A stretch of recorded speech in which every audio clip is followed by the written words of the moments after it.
Halo Sobat Kedai Kopi, ingin memiliki ponsel flagship tetapi seringkali ilfil dengan bodinya yang bongsor dan bobotnya yang berat? Tak perlu khawatir lagi, karena sudah ada Apple iPhone 13 mini yang siap menjawab permasalahan tersebut.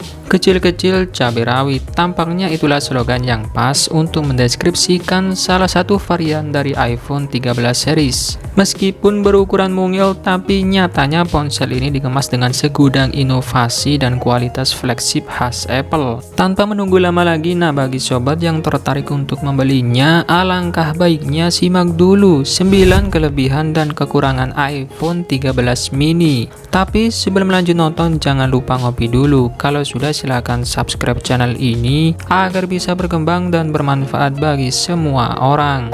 Kelebihan pertama, bodi yang compact.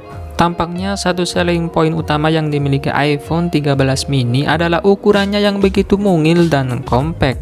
Pastinya ini merupakan salah satu ponsel flagship yang bisa dengan mudah masuk ke saku celana ataupun digunakan dengan satu tangan. Ponsel ini memiliki dimensi layar seluas 5,4 inci dengan bobot yang hanya 141 gram saja. Memang masih lebih berat ketimbang iPhone 12 mini dengan bobot 135 gram. Namun tetap saja merupakan salah satu ponsel flagship teringan di dunia. Kedua, performa chipset Gahar. Jika generasi sebelumnya masih menggunakan Apple A14 Bionic sebagai chipsetnya, kini iPhone 13 mini menggunakan Apple A15 Bionic yang lebih powerful lagi. Chipset tersebut mengusung CPU hexacore dengan 2 inti berperforma tinggi dan 4 inti hemat daya. Chip ini diklaim memiliki performa 50% lebih kencang dibanding kompetitor dan mengandung 15 miliar transistor, serta memiliki neural engine yang dapat melakukan sebanyak 15,8 triliun pengoperasian per detik. Ketiga, dibekali sensor ultra wideband. Sensor ultra wideband hadir di semua varian iPhone 13 series. Sensor ini merupakan sebuah sarana komunikasi rendah daya antar perangkat dengan bandwidth tinggi yang menghadirkan berbagai macam kegunaan. Misalnya saja saat memasangkan AirTag pada benda-benda seperti tas, dompet, ataupun kunci, ponsel ini bisa mendeteksi keberadaan benda tersebut dan akan memberikan arahan menuju lokasi melalui petunjuk tanda panah. Ya, pendeteksian lokasinya memang sepresisi itu. Alhasil, ponsel ini menjadi salah satu perangkat yang mendukung ekosistem smart home. Belum lagi sudah menghadirkan koneksi 5G dan Wi-Fi 6.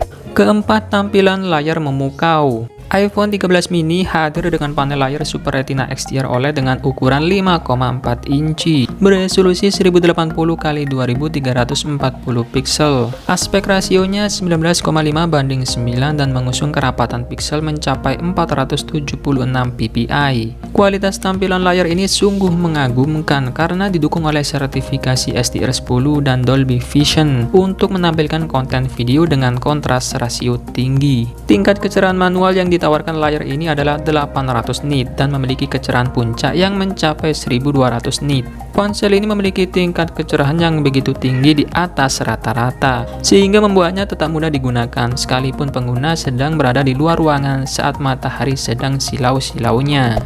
Kelima, kemampuan baterai meningkat. Di tahun 2020, Apple mau tidak mau harus menerima sebuah kekalahan setelah iPhone 12 mini tidak laku di pasaran. Ya, iPhone 12 mini merupakan varian dengan jumlah penjualan paling sedikit dibandingkan varian lainnya. Ini tak lain tak bukan karena baterainya yang tidak bertahan lama atau efisiensi dayanya yang buruk, melainkan karena kapasitas baterainya memang paling kecil. Hal ini pun akhirnya diperbaiki pada iPhone 13 mini. Kini ponsel ini menawarkan kemampuan baterai yang lebih tahan lama dibanding iPhone 12 mini.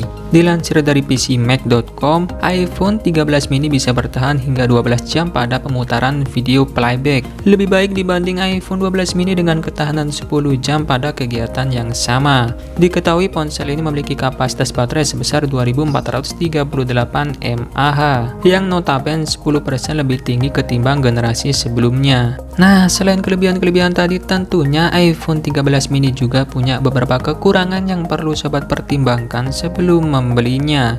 Kekurangan pertama, tanpa sensor fingerprint.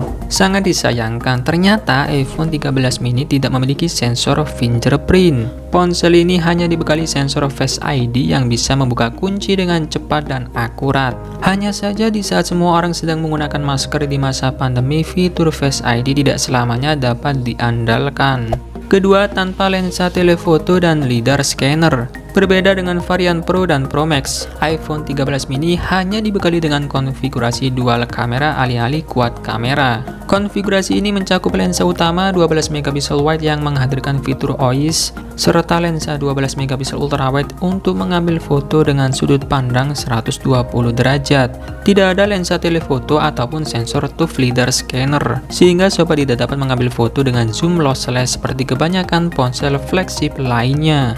Ketiga, tanpa refresh rate tinggi. Meskipun iPhone 13 mini merupakan varian termurah, tetap saja ponsel ini termasuk jajaran flagship. Makanya rasanya tidak afdol saat mengetahui layar ponsel ini hanya mentok di refresh rate 60 Hz. Padahal nyaris seluruh ponsel flagship Android sudah mengantongi refresh rate tinggi. Malahan beberapa ponsel tertentu sudah sanggup menawarkan refresh rate 144 Hz dan 165 Hz.